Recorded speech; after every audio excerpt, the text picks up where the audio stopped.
Hey, it's Ed Moses here. Welcome to Project Mindset. And why Project Mindset? Well, it's just a better way. Just a better way. And, you know, when it comes to better ways, I am always trying to come up with new ideas, new things that I can help inspire people with. Well, I came up with this story about myself. Quite a few years, I was the kind of person that would drive myself crazy. I would drive myself crazy. I didn't know I was actually even doing it. And so this is a story of how I lost my mind. I didn't really lose my mind per se, because if you lost your mind, it would be gone. But what I actually did was I drove myself crazy. And this happened when I entered the corporate world. I've always been a creative person, and I've always been the kind of person that likes to do things right. I like to come up with ideas. I like to pursue them. And well, when you go into a corporate world, that's not always very helpful, especially when you're in a process-oriented environment. And as I was in that process-oriented environment, it actually got to the point where I was going crazy, because I wasn't able to do things the way I would like to do things. I had to do things the way other people like to do things.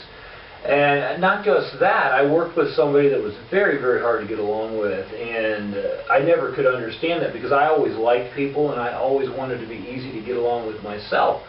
But she was driving me crazy to the point where it was like, wow, I'm losing my mind. Well, eventually what happened was, and this is something we all deal with, we have that voice in our head. We have that voice that's always telling you, you know, oh, you shouldn't do that, or that's a bad idea, don't, you know the voice I'm talking about. Well, that's the same voice that's actually the ego mind talking to you. And part of the problem with the ego mind is it wants to be in control of the situation, and any situation. And mine particularly, I didn't like to be told what to do. I didn't like to be told how to do it. I didn't want to do things again because it wasn't right the first time, because I always wanted to do it right the first time. I was always very particular about how I did things.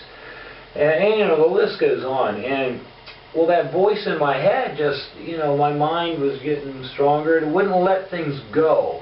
It wouldn't let things go. People would make me mad, and I would just hang on to it. I would just let it go. I couldn't let it go, and you know, I'd lay down at night, and those terrible thoughts would still be in my mind, and it wouldn't let me sleep. You know, it literally came to the point where it was driving me crazy, to the point where I started having anxiety attacks. We're talking, this is like 15 years ago now. I'm a totally changed person now. But you know, even after all that happened, I eventually quit that job. And in my mind it was, oh, it's that job. It's that job that is driving me crazy. And well, you know, later I went and I got another job, and lo and behold, guess what? It started to drive me crazy too. And it got to the point where I realized I'd be better off working for myself. So that's the avenue I started pursuing it, and that's, you know, that's where I'm at now. But here's the point. The point is this: you can keep looking outside of yourself for a solution to a problem. But the bottom line is, it's never outside of yourself. The real problem is inside of yourself. It's really you. And, you know, I didn't and couldn't, you know, face that. My ego wouldn't let me face that, because my ego brain was like, no, I'm right, and this is, you know, I'm going to drive you crazy, and we're going to think about things over and over again, even though we don't need to be thinking about these things. We need to move on. And it just, you know, I didn't realize that that was something I needed to control. I needed to learn to control. And I'll admit it took me a long time to try to, you know, to figure this stuff out. I never, you know, I was always trying to be a perfectionist, and that was one of my problems right there. But an artistic person in a process-oriented companies, it doesn't work. It's just not something that goes together very well, you know. So anyway, as the years went by, I started to realize some things that changed me. And one of those things was I started to realize that I don't need to listen to the ego mind to survive. You know, a lot of people don't realize you can actually shut the ego mind off. You can shut that voice off. You don't have to listen to it. And eventually what happens is if you stop listening to it, it stops screaming at you every time it doesn't like something. I mean, it's the whiny voice that drives you crazy. So what I started doing, I learned to meditate. I learned some stuff from Eckhart Tolle. And what I found was amazing was, and I thought this was crazy, and I never understood it at first. It's called just, silence. Just sitting in silence and focusing on nothing. Just shutting your mind off, thinking about nothing, sitting in a silent room, and just listening to your body, like your heartbeat. Just listen. You can have your eyes open, you can have your eyes closed, and you just listen. And what people don't know about this is it's actually healing. It actually is healing because you get to the point where you can actually shut that mind off anytime you want to. Anytime you don't want to hear that voice, you can actually shut that mind off. What I start to do now, and I think this would help you if you have these problems or think you might have these problems, is always remind yourself not to worry about something that's in the future. You don't have control over something that's in the future. You can't change what's in the future except by doing something now. Now is the only time we have. Now is the only time that we can do anything about anything. Because what happens to a lot of people is you drive yourself crazy thinking about the future, something that hasn't even happened yet, something that you don't even know will happen. A lot of times these things that you worry about never even happen. But you drive yourself crazy enough that it might as well have happened because you've actually, you've gone through all the torture of it. And you never even experienced it in real life. You experienced it in your head, and that was it.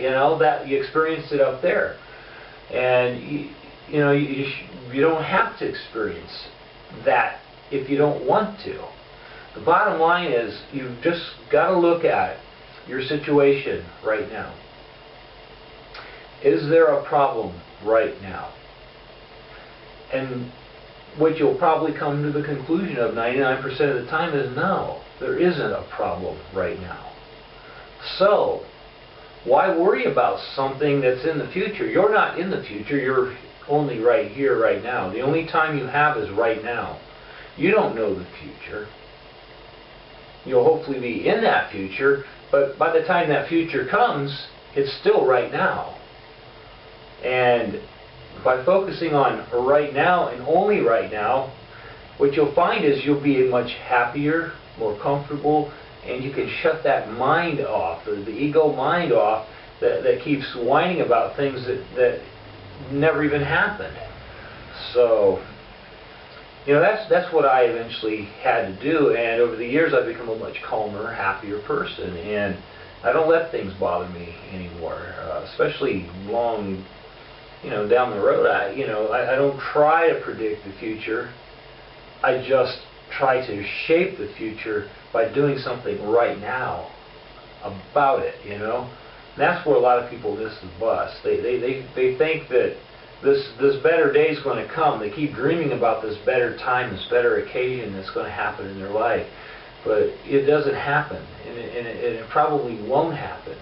Because if you're waiting for something to happen, it's not going to happen. The only time you can change anything is within this time frame right now. What's happening right now you can't change, but the things you do right now can change what can happen. So remember that. Don't worry about the future, worry about right now. and do what you need to do right now. Because you know what you need to do. If you sit and worry about it, it'll never happen. So anyway, that's how I lost my mind. And it's also how I found my mind. I put it back together again and realized what I was doing wrong, what I needed to do to change the way I was thinking, the way I was living, and the way I was driving myself crazy. So hopefully I've been able to inspire you with this story. Hopefully I've been able to let you see that there is another way, a better way. This is Project Mindset, and let's face it, this is just a better way. So I will see you in the next video. Talk to you later now. Bye.